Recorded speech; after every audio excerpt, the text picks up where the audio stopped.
High audience, আসসালামু আলাইকুম। সবাইকে জানাই ঈদের শুভেচ্ছা।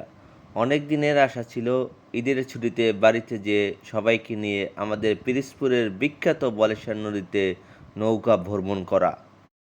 অবশেষে তা পূরণের জন্য ঈদের পঞ্চম দিনে সকল আত্মীয়দের নিয়ে নৌকায় উঠে বলেশ্বর নদীতে নৌকা ভ্রমণ শুরু করি। অবশেষে নৌকায় উঠে দেখি চারদিকে সুন্দর গাছপালা, মৃদু বাতাস, নদীর পানি থই থই করছে। দেখে মনে হচ্ছে আমাদের দেশটা কত না সুন্দর, এই বাংলাদেশ। সবাই মিলে আনন্দ ফুর্তি করি। এদিকে সূর্য ডোবা ডোবা ভাব, সন্ধ্যা হয়ে আসছে, আমাদের বিদায় নেবার পালা। যদি আমার ভিডিও ভালো লাগে তাহলে আমার জন্য দোয়া করবেন। আল্লাহ হাফেজ।